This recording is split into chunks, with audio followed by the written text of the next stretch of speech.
ಸ್ವಲ್ಪ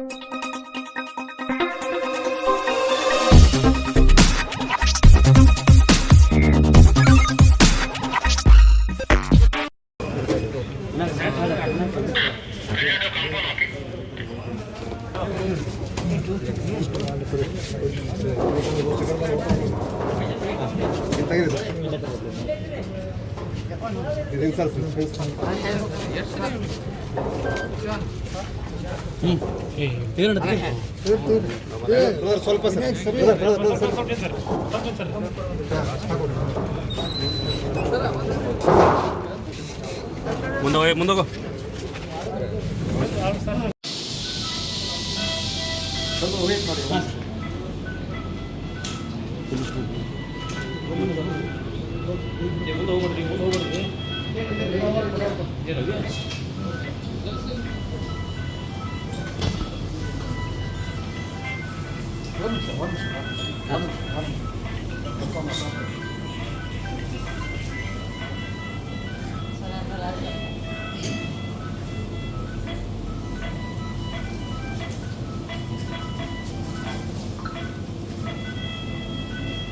ಮಹಾಂತೇಶ್ ನಗರದಲ್ಲಿ ಒಂದು ಫೈರಿಂಗ್ ಇನ್ಸಿಡೆಂಟ್ ಆಗಿದೆ.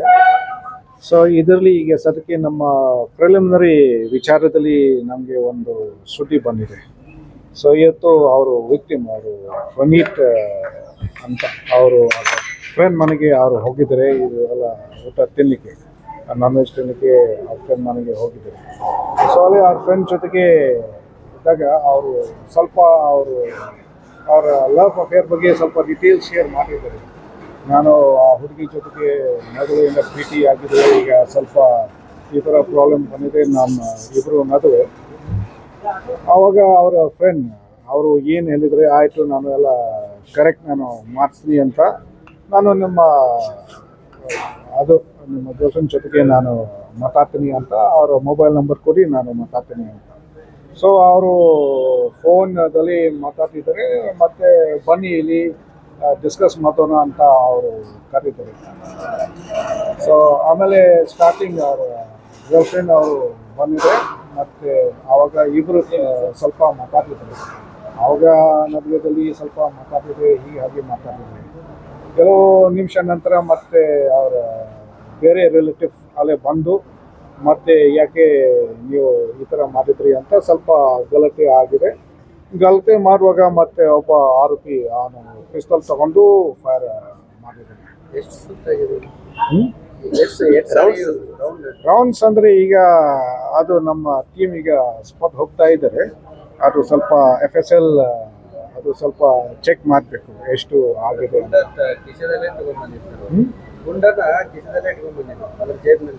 ಹೌದು ಅದು ತಂದಿದ್ದಾರೆ. ಮತ್ತು ಎಷ್ಟು ರೌಂಡ್ಸ್ ಆಗಿದೆ ಅದು ಸ್ವಲ್ಪ ಫಾರೆನ್ಸಿಕ್ ಅನಾಲಿಸಿಸ್ ಅದು ಮಾಡಬೇಕು. ಹುಡುಗಿ ವಿಚಾರ ಗಲಾಟೆ ಆಗಿದೆ.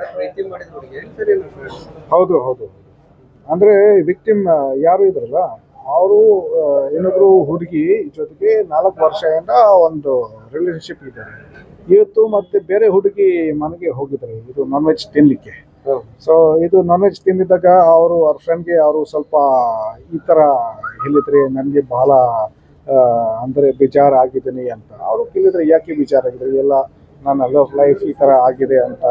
ಸೊ ಆ ವಿಷಯದಿಂದ ಇದು ಪ್ರಾಬ್ಲಮ್ ಶುರು ಆಗಿದೆ. ಮನೆಯಲ್ಲಿ ಆಗಿದೆ, ಅವರ ಫ್ರೆಂಡ್ ಮನೆಯಲ್ಲಿ ಇದು ಎಲ್ಲ ಆಗಿದೆ. ಕಂಡೀಷನ್ ಹೆಂಗಿದೆ ಸರ್? ಕಂಡೀಷನ್ ಈಗ ನಾನು ಡಾಕ್ಟರ್ ಜೊತೆಗೆ ನಾನು ಮಾತಾಡಿದ್ದೀನಿ. ಯಾರ ಬಾಡಿನಲ್ಲಿ ಯಾವುದು ಬುಲೆಟ್ ಇಲ್ಲ. ಸೊ ಇದು ಲೆಫ್ಟ್ ಹೈ ಮೇಲೆ ಅದು ಹಿಟ್ ಆಗಿದೆ. ಸೊ ಅದಕ್ಕೆ ಕಂಡೀಷನ್ ಇದು ಪ್ರಣೀತ್ ಕುಮಾರ್ ಇಲ್ಲಿ ಹಾಸ್ಪಿಟಲಲ್ಲಿ ಬಂದು ಸರ್. ಈಗ ಟೀಮ್ ಏನಾದರೂ ಮಾಡಿದ್ರೆ? ಟೀಮ್ ಆಲ್ರೆಡಿ ಈಗ ನಾನು ಮಾಡಿದ್ದೀನಿ. ಆಲ್ರೆಡಿ ಇಬ್ಬರು DCP ನಾನು ಕಳಿಸಿದ್ದೀನಿ ಆರೋಪಿಗಳು ಅರೆಸ್ಟ್ ಮಾಡೋಕ್ಕೆ. ಮತ್ತು ಈಗ ನಾವು ವಿಟ್ನೆಸ್ಸಿಂದ ನಾವು ಈಗ ಕೇಸ್ ತಗೊಳ್ತೀವಿ. ಲೈಸೆನ್ಸ್ ಗಲ್ಲ ಸರ್? ಅದು ಈಗ ಸದ್ಯ ಇಲ್ಲ, ಅದು ಆರೋಪಿ ಹಿಡ್ಕೊಂಡು ನಮಗೆ ಗೊತ್ತಾಗುತ್ತೆ ಅದು ಹೇಗಿದೆ ಅಂತ. ಮತ್ತು ನನ್ನ ಆಫೀಸಲ್ಲಿ ಕೂಡ ಈಗ ನಾನು ಚೆಕಿಂಗ್ ಮಾಡಿಸಿದ್ದೀನಿ. ಅದು ನಮ್ಮಿಂದ ಲೈಸೆನ್ಸ್ ಇಶ್ಯೂ ಆಗಿದೆ ಅಥವಾ ಬೇರೆ ಕಡೆಯಿಂದ ಲೈಸೆನ್ಸ್ ಇಶ್ಯೂ ಆಗಿದೆ, ಅದು ಚೆಕ್ ಮಾಡ್ತೀವಿ. ಬೆಳಗಾವಿಯಲ್ಲಿ ಇತ್ತೀಚೆಗೆ ಕ್ರೈಮ್ ರೇಟ್ ಹೆಚ್ಚಾಗ್ತಿದೆ. ಈ ಬಗ್ಗೆ ಪೊಲೀಸ್ ಇಲಾಖೆ ಏನು ಮಾಡ್ತಿದೆ ಅನ್ನುವಂಥ ಪ್ರಶ್ನೆನ ಸಾರ್ವಜನಿಕರು ನೋಡಿ, ಅದು ವಿಷಯ ಬಗ್ಗೆ ನಿಮಗೆ ಗೊತ್ತಿದೆ. ಈಗ ನಾವು ಎಲ್ಲ ನೈಟ್ ರೌಂಡ್ಸ್ ಮಾಡುವಾಗ ಕೂಡ ಇದು ಕಿಪಿ ಆ್ಯಕ್ಟ್ ಕೇಸಸ್ ಸಾಕಷ್ಟು ನಾವು ಬುಕ್ ಮಾಡಿದ್ವಿ. ಈಗ ಬಹುಶಃ ರಾತ್ರಿ ಯಾರ್ಯಾರು ಸುಮ್ಮನೆ ಕೆಲಸ ಇಲ್ಲದೆ ಯಾವುದೋ ಕತ್ತಲೆ ಜಾಗದಲ್ಲಿ ನಿಂತಿದ್ದಾರೆ, ಕೂತ್ಕೊಂಡಿದ್ದಾರೆ, ಇದೆಲ್ಲ ನಾವು ಸ್ಟೇಷನ್ಗೆ ನಾವು ಕರ್ಕೊಂಡು ಕೇಸ್ ಬುಕ್ ಮಾಡಿದ್ವಿ. ಆ್ಯಕ್ಚುಲಿ ನಮ್ಮ ಫಿಗರ್ಸ್ ಪ್ರಕಾರ ಆ ಥರ ಏನೂ ಇಲ್ಲ. ಹೋದ ವರ್ಷ ಎಷ್ಟು ಕೇಸಸ್ ಆಗಿದೆ ಅದಕ್ಕಿಂತ ಆ್ಯಕ್ಚುಲಿ ಈಗ ಕಮ್ಮಿ ಆಗಿದೆ. Okay thank you. ಏನಂತ ಘಟನೆ ಏನು? ಏನಿಲ್ಲ, ನನ್ನ ಫ್ರೆಂಡ್ ಪ್ರಣೀತ್ ಅಂತೇಳಿ ಕಸಿನ್ ಬ್ರದರ್. ಅವನೇನು ಮಾಡಿದಾನ, ಫ್ರೆಂಡ್ ಜೊತೆ ಊಟಕ್ಕಂತೇಳಿ ಹೋಗಿದ್ದಾನ. ವೈಯಕ್ತಿಕ ವಿಷಯ ಏನಿತ್ತು ಆ ಹುಡುಗಿದು ಇವಂದು ಅಂತ ಗೊತ್ತಿಲ್ಲ. ನಿಧಾನ ಹುಡುಗಿದ್ದಕ್ಕೆ ಅವಳಿದ್ದವಳು ಆಕಿನ ಫ್ರೆಂಡ್ ಮತ್ತು ಆ ಹುಡುಗಿ ಇಬ್ಬರು ಮಂದಿ ಹುಡುಗಿಯರು ಮತ್ತು ಇಬ್ಬರು ಮಂದಿ ಹುಡುಗರು. ಇವನೇನು ಊಟ ಮಾಡಕ್ಕೆ ಹೋಗಿದ್ನಲ್ಲ ಆ ಸ್ಪಾಟಲ್ಲಿ ಬಂದು ಡೈರೆಕ್ಟ್ ಅಟ್ಯಾಕ್ ಮಾಡಿದವರು ಡೈರೆಕ್ಟ್ಲಿ ಫೈರ್ ಮಾಡಿದಾರೆ. ಅವ್ರು ಯಾರು ಪರಿಚಯ ಇದ್ದವ್ರು? ಪರಿಚಯ ಇದ್ದವರು. ಅವರು ಅವ್ರೇನೋ ಎಷ್ಟು ಒಂದು ಬಿಫೋರ್ 3 years ಬ್ಯಾಕ್ ಏನೋ ಕಾಂಟ್ಯಾಕ್ಟ್ ಇದ್ರತ್ತು. ಆಮೇಲೆ ಏನಾಗಿದೆ ನಮ್ಗೆ ವಿಷಯ ಗೊತ್ತಿಲ್ಲ, ಒಳಗಡೆ ವಿಷಯ. ಹುಡುಗಿಗೂ ಅವ್ರಿಗೆ ಏನಾರ ಮೊದಲೇ ಪರಿಚಯ ಇತ್ತ? ಆ ಹುಡುಗಿದು ಅವ್ನ ಪರಿಚಯ ಇತ್ತು ಅನ್ಸುತ್ತೆ. ಒಳಗಿನ ವಿಷಯ ನನಗೆ ಏನಿದೆ ಮಾಹಿತಿ ಗೊತ್ತಿಲ್ಲ. ನಮ್ಗೆ ಏನಿದೆ ವಿಷಯ ನಮ್ಗೆ ಗೊತ್ತಿಲ್ಲ ಸರ್. ತಪ್ಪು ಯಾವ ತಪ್ಪು? ಇದು ಫೈರಿಂಗ್ ಮಾಡೋದು ತಪ್ಪಲ್ಲ? ತಪ್ಪಾಗ ಸರ್. ಸರ್ ಇದು 2 ಗಂಟೆ ಆಗಿದೆ ಸರ್.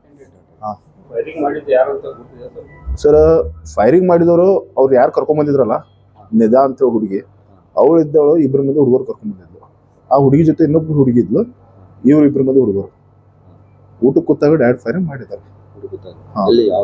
ಮಾದೇಶ್ ನಗರಲ್ಲಿ. ಏನಿಲ್ಲ ಸರ್, ಏನಿಲ್ಲ. ಕಿರಣ್ ಅಂತ ಹೇಳಿ.